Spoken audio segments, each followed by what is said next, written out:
वंदे मातरम शिक्षक साथियों और विद्यार्थियों, विशेषकर संस्कृत शिक्षा से संबंधित जो भी विद्यार्थी हैं उनके लिए एक महत्वपूर्ण अपडेट है।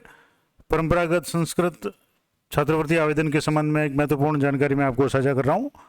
तो जैसे कि आप देख पा रहे हैं, राजस्थान सरकार निदेशालय संस्कृत शिक्षा राजस्थान जयपुर की तरफ से 19/10/2022 को एक निर्देश निकला है, आदेश निकला है, जिसका विषय है परंपरागत संस्कृत छात्रवृत्ति आवेदन पत्र समय पर प्रेषित करने के संदर्भ में। और इसके संबंध में क्या क्या जो डिटेल्स है वो मैं आपको साझा करने का प्रयास कर रहा हूँ। तो उक्त विषय अंतर्गत परिप्रेक्ष्य में निर्देशित किया जाता है कि परंपरागत छात्रवृत्ति आवेदन पत्र बिंदुवार पूर्ति कर मय अंक तालिका, यानी क्या क्या चीज़ें उसमें शामिल होगी, अंक तालिका, आधार, जन आधार, भामाशाह, इन सभी की छाया प्रति और आय प्रमाण पत्र सहित छात्रों की सूची विषयवार और कक्षावार तैयार कर छात्र का खाता संख्या, बैंक का नाम, शाखा का नाम और स्थान और IFSC कोड निर्धारित कॉलम में पूर्ति कर दिनांक 30/11/2022 यानी 30 नवंबर 2022 तक निदेशालय को आवश्यक रूप से भिजवाना सुनिश्चित करावे। अब ये महत्वपूर्ण नोट किसके लिए है, तो अब इसमें कौन कौन पात्र है, ये सारी शर्तें आगे दी हुई है। तो नोट संस्था में अध्ययनरत पात्र छात्र छात्राओं से परंपरागत छात्रवृत्ति के आवेदन पर आवश्यक रूप से पूर्ति कर विभाग को भिजवाने की व्यवस्था करावें। कोई भी पात्र छात्र छात्रा इससे वंचित रहते हैं तो इसकी समस्त जिम्मेदारी संस्था प्रदान की होगी और इसे अत्यावश्यक समझे। ये लेटर किसके लिए है कि प्राचार्य, प्रधानाचार्य, समस्त राजकीय अराजकीय आचार्य, शास्त्री, वरिष्ठ उपाध्याय, महाविद्यालय या विद्यालय, इनसे संबंधित है। अब जैसे सामान्य नियम और पात्रता की शर्तें क्या है, किन किन को ये छात्रवृत्ति मिलती है, कौन कौन इसके लिए पात्र है, तो ये छात्रवृत्तियां केवल राजस्थान के आचार्य, शास्त्री और उपाध्याय कक्षाओं में अध्ययनरत छात्र छात्राओं को दी होगी। यानी सबसे महत्वपूर्ण बात की जो संस्कृत शिक्षा में आचार्य, शास्त्री या उपाध्याय की कक्षाओं में अध्ययनरत छात्र छात्राएं हैं उनके लिए है। दूसरा, इन छात्रवृत्तियों के लिए केवल वही छात्र छात्रा आवेदन के पात्र होंगे जिनके ज्योतिष, साहित्य, व्याकरण विषयों में न्यूनतम 50% और अन्य विषयों में 45% अंक होंगे। यानी कि इसके लिए वही छात्र छात्रा पात्र है जिनके ज्योतिष, साहित्य, व्याकरण आदि जो विषय उनमें न्यूनतम 50% और अन्य में 45% होना जरूरी है। दूसरा, नवीन या फ्रेश छात्रवृत्ति प्रत्येक पाठ्यक्रम के प्रथम वर्ष में ही स्वीकार होगी। और प्रथम वर्ष से तात्पर्य प्रथम वर्ष कनिष्ठ उपाध्याय, प्रथम वर्ष शास्त्री और प्रथम वर्ष आचार्य। अब नवीनीकरण जैसे फ्रेश है, उसके बाद नवीनीकरण का मतलब हो गया कि प्रथम वर्ष के बाद की जो बात है, तो आचार्य, शास्त्री, कनिष्ठ उपाध्याय प्रथम वर्ष में उक्त छात्रवृत्ति प्राप्त करने वाले छात्र छात्राओं को उत्तीर्ण होने की स्थिति में ही इस छात्रवृत्ति का नवीनीकरण किया जा सकेगा।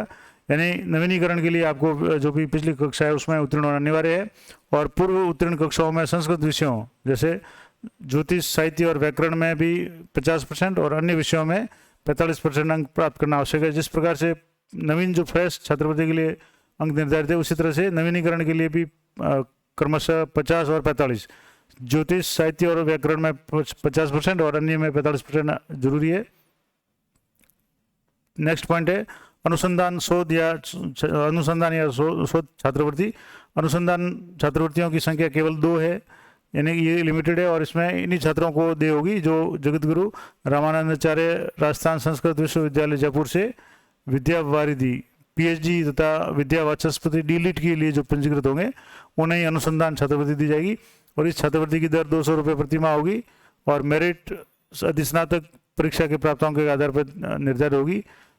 नेक्स्ट पॉइंट है कि छात्रवृत्ति प्रत्येक शिक्षा सत्र में जुलाई से अप्रैल तक यानी अधिकतम 10 माह के लिए दी होगी तथा इस शर्त के अधीन होगी कि उक्त अवधि में विद्यार्थी सरकार की किसी अन्य योजना के अंतर्गत स्रोत या योजना से छात्रवृत्ति नहीं प्राप्त कर रहा हो। यानी अगर आपको कोई दूसरी छात्रवृत्ति मिल रही है तो आपको ये नहीं मिलेगी, एक छात्रवृत्ति एक समय में ही मिलेगी। अब ये जो लेटर था वित्तीय सलाहकार संस्कृत शिक्षा राजस्थान की तरफ से ये जारी किया गया था 19/10/2022 को। अब इसमें आगे क्या महत्वपूर्ण निर्देश है कि जैसे संस्कृत शिक्षा विभागीय छात्रवृत्ति परियोजना के अंतर्गत नवीन या नवीनीकरण छात्रवृत्ति आवेदन पत्र किस प्रकार का होगा उसके लिए जो आगे फॉर्मेट दिया हुआ है। तो एक तो एक वित्तीय वर्ष जैसे शिक्षा सत्र परंपरागत संस्कृत परीक्षा के लिए विद्यार्थियों के लिए छात्रवृत्ति ज्योतिष, साहित्य, व्याकरण के लिए। दूसरा है परंपरागत संस्कृत मुख्य शाखाओं की उत्पत्ति प्रोडक्ट छात्रवृत्ति। अब टिप्पणी है कि ये आवेदन पत्र परीक्षा के परिणाम निकलने से 1 माह के अंदर निदेशालय में भेजना अनिवार्य है। नवीन छात्रवृत्ति का आवेदन प्रत्येक पाठ्यक्रम के प्रथम वर्ष में होगा। जैसे पहले ही बताया, नवीनीकरण है वो प्रथम वर्ष में होगा, जो नवीन है वो प्रथम क्रम में और नवीनीकरण है वो द्वितीय वर्ष में होगा। प्रवेश वर्ष से तात्पर्य प्रथम वर्ष वरिष्ठ उपाध्याय, प्रथम वर्ष शास्त्री या आचार्य प्रथम वर्ष है।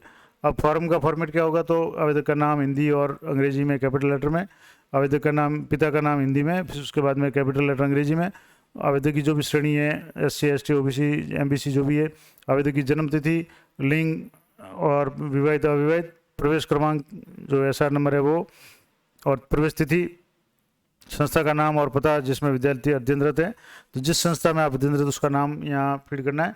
कक्षा, विषय, राज्य, जिला, और बैंक संबंधी विवरण में बैंक पासबुक की साफ सुथरी जो फोटो है वो संलग्न करनी है, और बैंक खाता है वो चालू अवस्था में होना चाहिए, और बैंक की डिटेल में बैंक का नाम, शाखा का नाम, बैंक खाता नंबर, बैंक का IFSC कोड, ये अनिवार्य रूप से आपको यहाँ लिखने हैं। मोबाइल नंबर, घर का पता, आधार number, Jan Aadhaar card number, ये सारे। उसके बाद में भामाशाह नंबर।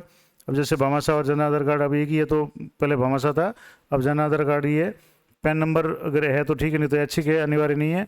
और स्वीकृत की जाने वाली छात्रवृत्ति का विषय, यानी किस विषय के लिए छात्रवृत्ति स्वीकार है, और पूर्व परीक्षा का परिणाम, जैसा कि इसमें लिखा हुआ है कि 50% उत्तीर्ण होना या 45% जो भी निर्धारित जो है वो यहाँ वर्ष, श्रेणी और प्रतिशत आ जाएंगे।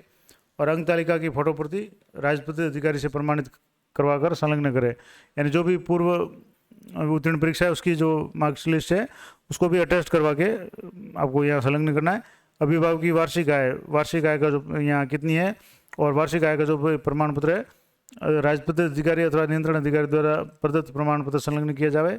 और क्रम 1 से 19 तक छात्र छात्रा का विवरण मूल दस्तावेजों से व्यक्तिगत जांच कर प्रमाणित करें, यानी छात्र जो भी ये डिटेल्स दे रहा है वो विद्यालय में एक बार आप जो भी संस्था प्रधान है उनको चेक करनी है मूल दस्तावेज से। यहाँ छात्र के हस्ताक्षर होंगे, उसके बाद में प्रमाणित हस्ताक्षर संस्था प्रधान महसील यानी संस्था प्रधान इसको प्रमाणित करेंगे आवेदन पत्र को, और फिर अपनी अभिशंसा करेंगे। और कैसे अभिशंसा करेंगे, तो इसमें ये फॉर्मेट दिया हुआ अभिशंसा का कि प्रमाणित किया जाता है कि छात्र छात्रा पुत्र पुत्री इस संस्थान में चालू सत्र जो भी सत्र है उसमें SR नंबर, प्रवेश नंबर, दिनांक को, कक्षा कौन से विषय में प्रविष्ट हुआ और अब भी अध्ययनरत है, और इसका आचरण और प्रकृति संतोषजनक है, अतः छात्र छात्रा को नवीन विषय या जो भी विषय उसकी छात्रवृत्ति स्वीकृति की अभिशंसा की जाती है। इस प्रकार से संस्था प्रधान है वो अपनी अभिशंसा करेंगे।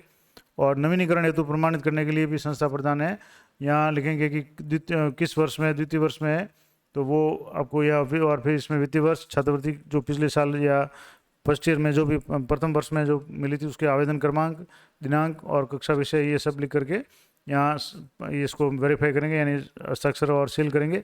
तो इस तरीके से परंपरागत जो छात्रवृत्ति के संबंध में निर्देश थे मैंने आपको बता दिए। इसी तरह के अपडेट के लिए चैनल पे बने रहें। तो इसी तरह के इंपॉर्टेंट या अपडेटेड वीडियो के लिए चैनल पे बने रहें। मिलते हैं नेक्स्ट वीडियो में, तब तक जय हिंद, जय भारत।